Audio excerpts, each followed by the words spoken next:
송성구의 뉴스 브리핑. 펜실베니아주 공화당 의원들은 어제 2020년 선거 결과에 이의를 제기하는 결의안을 발표할 것이라고 에폭타임스가 보도했습니다. 이날 메모를 통해 공개된 결의안에는 펜실베니아의 행정부와 사법부가 선거 규칙을 정하면서 입법부의 헌법적 권한을 빼앗았다고 적시했습니다. 결의안은 대통령 선거인단 선출과 주 전역의 선거 결과가 논란이 되고 있다고 선언하고 연방장관과 주지사에게 대통령 선거인단의 인증을 취소하고 2020년 총선에서 다른 주 전역 선거 결과에 대한 인증을 연기하라고 촉구했습니다. 덕 메스트리아노 주 상원 의원은 어제 스티브 배넌의 워룸에서 11월 30일부터 공화당이 선거인단을 지명할 권한을 되찾는 절차를 시작할 것이라고 밝히고 상하원이 결의안을 만들 것이라고 밝혔습니다.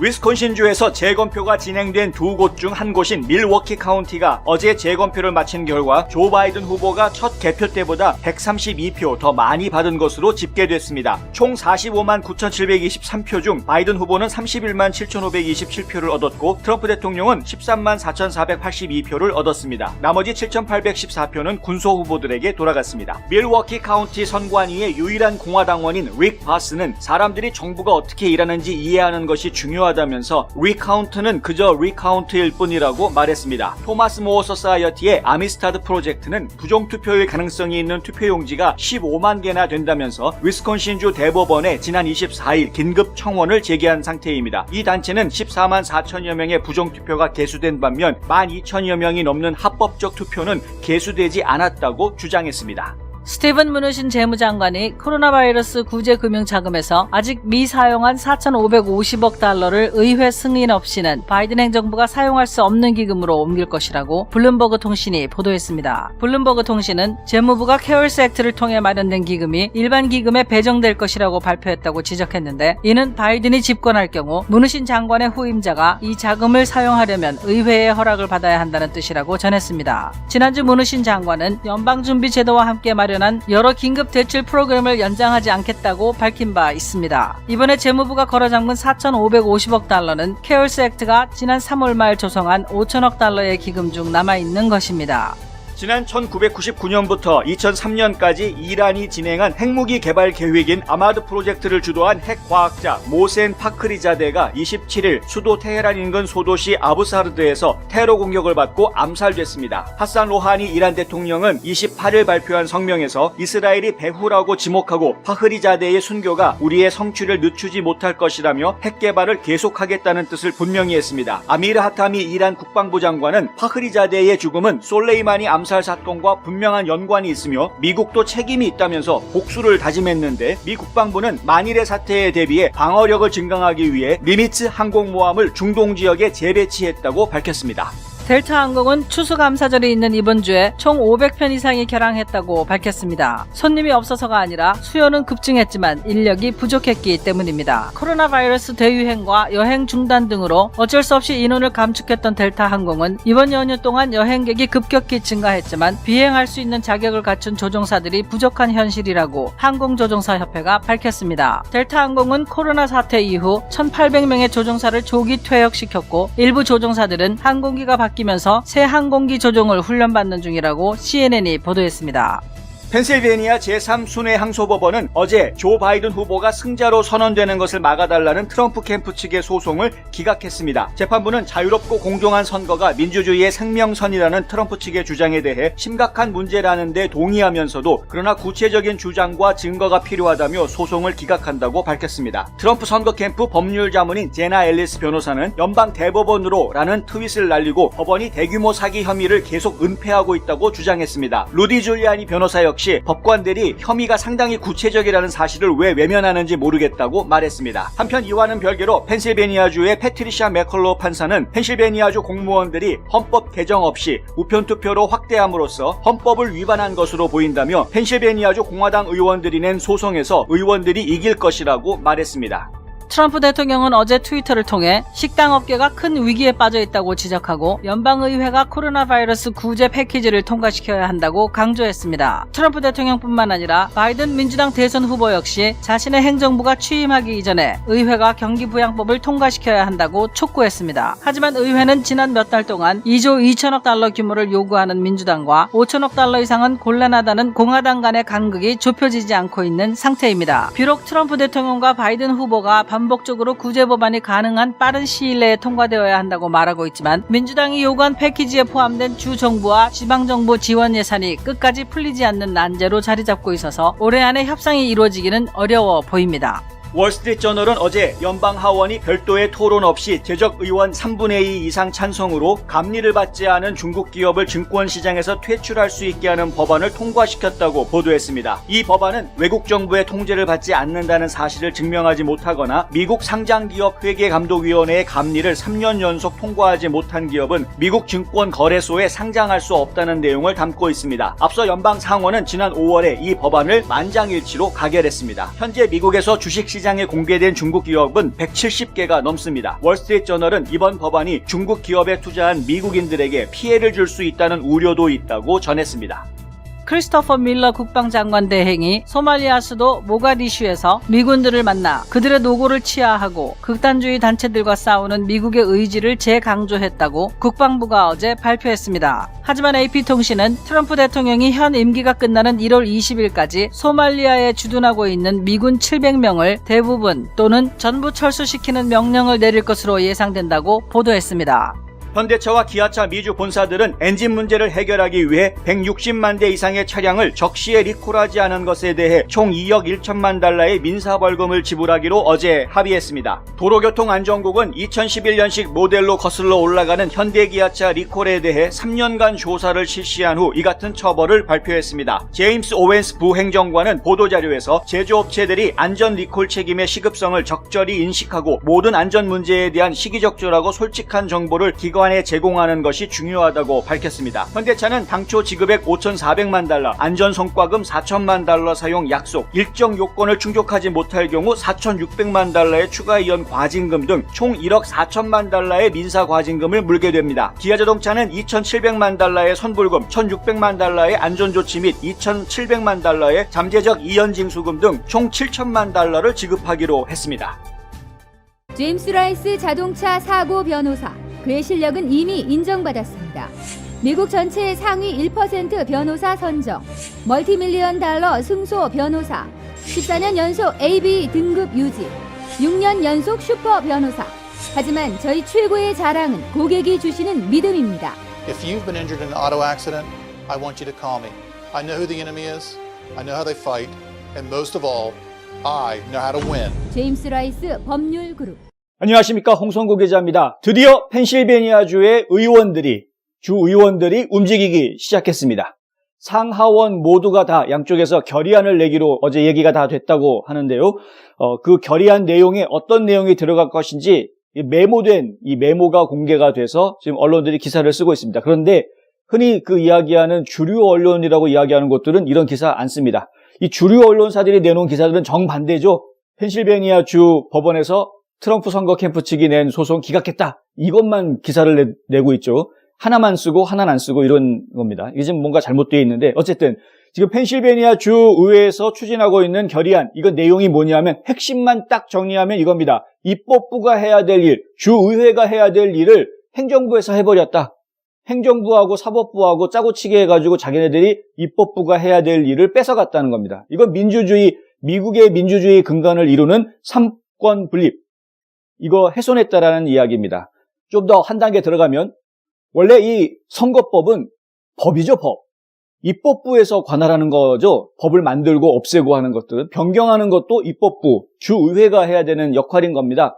근데 이 주헌법에 정해져 있는 선거법 절차를 행정부가 맘대로 하고 그리고 또 사법부가, 법원이 자기네 맘대로 또 바꿨다는 겁니다. 자, 10월 23일 날 이런 일이 있었답니다.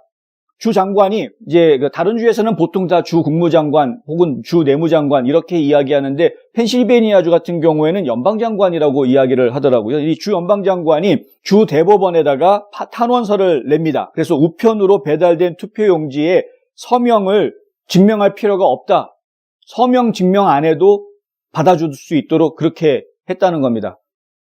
이 참 이상한 거를 통과를 시킨 거죠. 그러면 정말 불법 선거하라고 문을 열어준 거나 마찬가지인데 이런 일이 있었다는 겁니다. 이거는 행정부나 사법부가 할 수 있는 권한 밖의 일이라는 것이죠. 월권 행위를 했다라고 지적한 것입니다. 왜냐하면 헌법에서는 분명히 서명을 확인하라고 되어 있기 때문에 그런 것이죠. 11월 2일 날은 연방장관이 일부 투표용지에 결함이 있는 우편 투표용지에 대해서 이 후보자들에게 그리고 정당에게 통보하도록 그렇게 명령을 했다는 것입니다. 이게 무슨 얘기냐면요. 전에도 제가 보도해드린 내용이 있는데 민주당 당원들 같은 경우에는 본인이 보낸 우편 투표에 뭔가 잘못 기재되어 있는 게 있으면 연락이 와서 그거 잘못 기재됐으니까 고치라 이런 연락을 받았는데 공화당원들은 그런 연락을 받지 못했다 이런 보도가 있었죠. 이제 바로 그 이야기입니다. 그 업무 지시를 이 주 장관이 했다라는 이야기입니다. 그리고 11월 24일에는 연방장관이 소송이 진행 중임에도 불구하고 일방적으로 선거 결과를 조기에 인증했다. 이것도 문제가 될 수 있는 부분인 것이죠. 소송이 진행 중인데 법적 분쟁이 아직 끝나지 않았는데 그런데 일방적으로 자 우리 주에서 펜실베니아 주에서 바이든 후보가 이겼다라고 그냥 선거 결과를 인증해버렸다라는 것입니다. 이것도 지금 월권이다. 이런 것들은 의회에서 결정할 문제이지 이게 함부로 할 일이 아니다. 법을 어겼다라고 이야기한 겁니다. 그러니까 펜실베니아주 같은 경우에는 완전히 주 정부와 법원이 완전히 한 통속이 돼서 지금 주 의회를 무시하고 그리고 자기네들 마음대로 지금 선거를 다 룰을 뜯어 고쳐가지고 선거를 진행을 했고 그리고 그 결과를 자기네 마음대로 발표했다. 결론적으로 이야기하면 이렇게 되는 것이죠. 이 펜실베니아 주지사는 민주당이죠. 주 행정 강요들도 상당수가 민주당 소속이고요. 그에 반해서 주의회는 공화당이 다 차지하고 있습니다. 상원, 하원 다 공화당이 다수를 차지하고 있는 과반수 이상을 차지하고 있는 그런 구조입니다. 그렇다 보니까 주의원들이 지금 가만히 있을 수가 없는 것이죠. 사실 펜실베니아주의 공화당원들 같은 경우에는 라이노다 이런 그 비평을 받았던 사람들입니다. 그러니까 무늬만 공화당원이다라는 비평을 받았던 그런 사람들인데 그런데 이번에는 좀 분위기가 다릅니다. 이번에는 이 사람들이 지금 들고 일어났습니다. 얼마 전에 게리스버그에서 청문회를 했었죠. 그리고 그 청문회에서 직접 증인들의 증언을 들었고 트럼프 대통령의 또 메시지를 직접 받았습니다. 그리고 나서 이 공화당원들이 많이 결집하는 그런 모습을 보여주고 있습니다. 펜실베니아주는 표 차이가 상당히 많이 납니다. 무려 8만 표 이상 표 차이가 나서 트럼프 대통령이 지는 것으로 그렇게 발표가 됐는데 그런데 이것보다 훨씬 더 많은 숫자가 지금 부정선거로 의혹을 받고 있는 이런 상황이죠. 지금 법원 증언으로 나와져 있는 것들만 보면은 거의 뭐 한 57만 표 정도가 문제가 있는 것으로 그렇게 이야기가 되고 있는 상황입니다. 그렇다 보니까 당연히 의회에서도 이런 증거와 증언이 있는데 이걸 가만두어서는 안 되겠다라고 이야기한 것이고요. 아예 이번에 결의안을 만들어서 주정부가 어떻게 이야기하든 상관없이 이번에 부정투표된 불법적인 투표가 이루어졌던 부분은 배제하고 그리고 공화당원으로 구성이 되어져 있는 선거인단 명단을 만들어서 연방의회에 보내겠다라는 그런 결의를 한다는 것입니다. 펜실베니아 주 같은 경우에는 지금 바이든 후보가 이겼다라고 이야기가 됐고 20명의 선거인단이 바이든한테 갔다라고 사람들이 말하고 여태까지 생각하고 있는데 그거를 지금 뒤집는 겁니다. 공화당원 20명의 선거인단을 보내겠다 이렇게 되는 것이죠. 전에도 잠깐 말씀드렸지만은 이렇게 될 경우에 주지사가 민주당 의원들과 함께 해가지고 민주당 쪽에 선거인단 명부를 따로 보내고 또 주의회에서는 공화당으로 구성된 선거인단을 보내는 양쪽 다 선거인단을 보내는 이런 일들이 발생할 수 있습니다. 그런데 문제는 주의회에서 이것을 결의안으로 만든다라는데 문제가 있죠. 법안입니다. 이게 결의안도 법 중에 하나이기 때문에 법적 구속력을 가질 수 있습니다. 무슨 얘기냐면 이 결의안을 통과시키고 난 뒤에 선거인단을 구성을 해서 보내게 되면은 나중에 주지사 쪽에서 선거인단을 만들어서 보낸다고 하더라도 연방대법원으로 소송을 제기할 수 있는 그런 가능성이 생깁니다. 그럼 연방대법원 입장에서 판결을 해서 한쪽 선거인단을 선택하게 해주는 이런 판결이 나오게 할 수 있기 때문에 굉장히 그 주의회 의원들이 상당히 강하게 지금 모션을, 그러니까 행동을 하고 있는 그런 것입니다. 그래서 예사롭게 봐서는 안 되고요. 앞서서 이제 저희가 말씀드렸던 그 주류 언론들이 그렇게 앞다투어서 보도했던 펜실베니아주 대법원의 판결, 정확하게 이야기하면 펜실베니아주 이제 제3 순회항소법원의 판결인데, 이 순회항소법원에서는 증거가 불충분하다, 트럼프 대통령 측의 주장을 받아들이기에는 좀 많이 부족하다, 그리고 이런 것들이 소송이 일어날 수는 없다라는 식의 취지로 기각을 시켰습니다. 그 기각시킨 내용을 좀 정확하게 보면은 뭐냐면요, 원고 측에서 주장한, 그러니까 트럼프 선거 캠프 측에서 주장한 불법 선거의 문제, 이건 상당히 심각하다 이거죠. 왜냐하면 민주주의의 생명선인 이 선거를, 공정한 선거를 훼손하는 것이니까, 자유롭고 공정한 선거를 훼손한다라는 문제는 상당히 심각한 문제이다. 여기에는 공감을 한다는 겁니다. 그런데 문제는 구체적인 주장이나 증거가 더 필요하다라는 이야기입니다. 구체적인 증거나 주장이 왜 더 필요하다고 이야기하느냐 하는 부분에 대해서 지금 트럼프 선거 캠프 측의 변호사들이 이상하다 이렇게 이야기하는 겁니다. 지금 30페이지 정도 분량의 아주 길지 않은 소송장을 접수를 했다고 하는데, 그런데 줄리아니 변호사 같은 경우에는 이거 봐라, 이거는 그러면은 의회에서 이 문제를 좀 받아서 진행을 시켜야 될 문제인 것 같다. 왜냐하면은 지금 증거가 없다라고 그러는데, 증거를 제시하고 증인들의 증언을 보여줬는데도 불구하고 법원에서 그거를 받아들이지 않겠다라고 이야기한 것이니까, 이거는 법정 투쟁으로 간다기보다는 의회에서 뒷일을 처리해줘야 될 문제인 것 같다, 이렇게 이제 이야기를 했고요. 또 반면에 같은 또 트럼프 선거 캠프 측의 변호사로 활동하고 있는 제나 앨리스 변호사 같은 경우에는 잘 됐다, 차라리 대법원으로 가자, 이렇게 이야기를 했습니다. 연방 대법원으로 이 소송은 다시 항소가 될 것이고요. 이미 항소하겠다라고 말을 했기 때문에 연방 대법원에서 그러면은 나중에 심리에서 결정을 내리겠죠. 어떤 결론이 나올지 저희가 상당히 주목할 수밖에 없는 상황입니다. 왜냐하면은요, 펜실베니아주뿐만이 아니라 지금 조지아, 위스콘신, 네바다, 미시간, 애리조나 이런 여러 주들, 6개 주죠. 총 합치면은 이 6개 주들이 같은 판결의 영향을 받을 수 있기 때문에 그렇습니다. 소송의 내용들이 거의 비슷하고 증언의 내용들도 상당히 유사하기 때문에 한번 한 주에 대해서 판결이, 연방 대법원의 판결이 내려지게 되면 그 연방 대법원의 판결이 다른 주의 하급 법원들에도 상당한 영향을 줄 수 있기 때문에 굉장히 중요한 결과가 나올 것이다. 저희가 그렇게 예측을 하고 지금 지켜봐야 할 상황인 것 같습니다. 펜실베니아주 같은 경우에는 지난번 청문회를 통해서 정말 그것이 하나의 전환점, 분기점이 된 것으로 저희가 이해를 하고 있고요. 주의회가 본격적으로 결의안을 만들어서 선거인단을 별도로 자기네들이 만들어가지고 연방에 보내겠다라고 지금 이야기가 나와 있는 상태이기 때문에 이것은 변호사들이 법원에서 법정 투쟁을 벌이는 것하고는 또 완전히 차원이 다른 이야기가 또 진행이 되기 시작한 겁니다.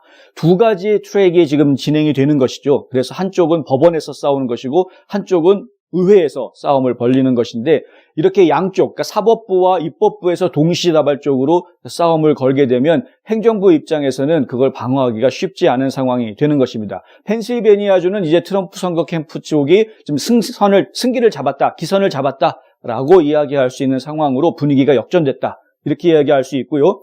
그 더그 메스트리아노 주 상원의원이 청문회 때 했던 말처럼 게티스버그가 하나의 분기점이 돼서 이제 전세가 완전히 역전되는 일이 벌어질 것인지 저희가 계속 주목해서 지켜봐야 하겠습니다. 경험과 실적이 증명하는 김효지 부동산 전문인. 학자금과 대학 입시 상담은 AGM 인스티튜트.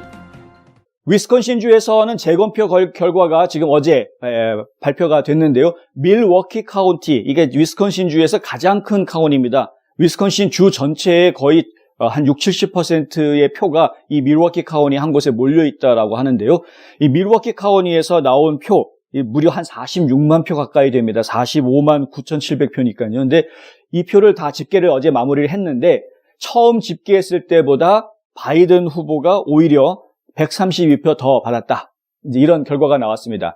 이 재검표하는 과정 중에 한 350표 정도가 집계가 안 됐던 게 새로 발견이 돼가지고 그것을 이제 집계해서 추가하면서 보니까 그것도 바이든 후보가 좀 더 많이 나와서 지금 바이든 후보가 132표 더 많이 받았다, 지금 이렇게 이야기가 되는 것입니다. 그런데 이 선관위에 속해 있는 분 얘기가, 선관위원 얘기가, 이것은 단순한 리카운트였다, 어떤 것을 검증하거나 감사를 벌이거나 하는 것이 아니라 그냥 단순한 리카운트였기 때문에 결과가 다르게 나온다는 게 더 이상한 그런 상황이었다는 것이죠. 결국에는 위스콘신주에서는 지금 소송이 다시 벌어지게 됐습니다. 전에도 말씀드렸지만 선거 결과가 발표가 되기 전에는 이게 소송을 벌이기가 상당히 어렵습니다. 단순히 청원 정도는 할 수 있는, 법정 청원 정도는 할 수는 있는 것이죠. 그래서 재검표를 한다거나 감사를 한다거나 법원에서 받아들여진다면 이렇게 청원한 내용들이 진행할 수 있긴 할 수 있지만 소송을 걸기는 어려운데, 이런 식으로 이제 재검표가 다 끝났다, 공식 발표가 나오면 그러면은 그걸 가지고 소송을 제기할 수 있게 되죠. 자, 토마스 모 소사이어티라는 곳에서요, 아메스타드 프로젝트라는 팀이 이제 움직였는데, 요번에 그 프로젝트 팀에서 이게 부정선거다라고 이야기를 하고, 부정으로 만들어진 투표 숫자가 15만 개나 된다라는 주장을 펼쳤습니다. 지금 위스콘신주 같은 경우에는 바이든 후보하고 트럼프 대통령하고 한 2만 표 정도밖에 차이가 나지 않습니다. 근데 15만 표가 잘못된 표다. 7배가 넘는 거죠. 만약에 이것이 사실이다 이렇게 밝혀지게 되면은 승패가 뒤바뀌는 현상이 충분히 나타날 수 있다. 이렇게 이야기할 수 있겠습니다. 더 놀라운 것은 합법적으로 투표를 했는데 이게 계수가 되지 않은, 집계되지 않은 표가 12,000표나 된다라는 주장도 같이 나왔습니다. 위스콘신주 같은 경우는 이제 소송전이 시작이 됩니다. 어떻게 이 소송이 진행이 될지 저희가 이것도 좀 관심 있게 지켜봐야 되겠습니다. 감기 환자를 위한 출입구 따로 있습니다. 김시현 내과. 한 곳에서 시작되는 안정된 미래, 선우앤 선우 종합보험. 추수감사절 맞이해가지고 많은 분들이 이동을 하는 그런 이야기들을 해드렸고, 공항이 굉장히 붐볐다. 물론 예년 추수감사절 연휴에 비하면은 한 40% 정도 줄어든 숫자이긴 하지만 코로나 바이러스 때문에 많은 분들이 이동을 하지 않으면서 공항이 상당히 한산해졌었는데, 이번 추수감사절 때에는 정말 사람들이 붐비는 그런 모습들을 볼 수 있었다라는 이야기를 전해드렸습니다. 그런데요, 델타항공이 발표한 자료에 따르면 이번 주 한 주 동안, 이 추수감사절이 있었던 이번 주 한 주 동안 전체적으로 한 500여 편 정도의 결항이 있었다라고 발표를 했습니다. 손님들이 많이 몰렸는데 왜 결항을 했느냐? 그 결항한 이유가 조종사가 부족해서였다. 직원이 부족해서였다라는 이야기가 나왔습니다. 조종사가 부족했다. 왜 조종사가 부족했을까요? 그 전에 다 해고했기 때문에 이렇게 된 건데요. 코로나 바이러스가 창궐 하면서 갑자기 여행 계획들이 다 끊어졌고, 항공업계에는 굉장한 불황을 겪을 수밖에 없었죠. 많은 분들이 기억하시겠지만은 정말 비행기들이 사막에 버려져 있는 듯이 엄청나게 많은 비행기들이 그냥 주차해, 쭉 한 줄로 주차해 있는 그런 모습들이 보여졌었는데, 그렇다 보니까 항공업계에 상당히 어려운 상황이었었고, 연방의회에서 이 코로나 바이러스에 대한 구제책 만들었었죠. 케어스 액트라는 거 만들어서 이 케어스 액트를 통해서 항공업계에 좀 지원을 해주자 해가지고 지원금 편성을, 예산 편성을 했습니다만은 그럼에도 불구하고 이 항공업계가 더 이상 버티지를 못한 겁니다. 굉장히 오랜 시간 동안 이 코로나 사태가 지연이 되면서 버티지를 못한 것이죠. 그래서 델타항공 같은 경우에는 무려 1,800명의 조종사를 해고를 했다고 하는데, 조종사를 해고한 것으로 끝나는 게 아니고요, 항공기도 사이즈를 줄일 수밖에 없었던 겁니다. 손님들이 없으니까 큰 항공기를 띄울 이유가 없는 거죠. 그래서 대부분 소형 항공기로 기종들을 다 바꾸게 됩니다. 그러니까 새로 샀다라는 이야기가 아니라 작은 비행기들을 운항을 하고 큰 비행기들은 그냥 잠시 퇴역시키는 이런 상황이 전개가 됐던 것이죠. 그런데 이 1,800명의 조종사들을 제외하고 나서 나머지 남아있는 조종사들 중에 이 작은 비행기들은 또 조종 안 해봤던 분들이 있었다는 겁니다. 그래서 새로운 비행기를 조종을 해야 되니까 그걸 또 훈련을 받아야 되는 이런 과도기에 있었다라는 것이죠. 그래서 이렇게 조종사가 많이 모자랐다고 합니다. 그렇다 보니까 500여 편이 결항을 했다라고 이야기하는데, 이게 결항 편수가 500여 편, 그러니까 많은 것 같지만 실제로는 전체적인 델타 항공 운항 편수의 한 5분의 1 정도 된다고 합니다. 약 20% 정도 되는 수준이죠. 어쨌든 간에 지금 코로나 바이러스에 대한 문제가 여러 곳에서 발생을 하고 있는 상황이고, 그것으로 인해서 많은 업체들이, 기업들이 지금 힘들어하고 있는 그런 모습들을 보이고 있는 것이죠. 특별히 지금 가장 심하게 타격을 받고 있는 식당업계 상당히 지금 심각한데요. 그나마 조지아주처럼 아직까지도 영업을 할 수 있도록 허락해 주는 곳은 그나마 다행인데, 지금 상당히 많은 주들이 코로나 바이러스로 인해서 재봉쇄령을 내리면서 아예 영업을 하지 못하게 지금 가게 문을 닫게 하는 곳들이 계속 나오고 있는 이런 상태입니다.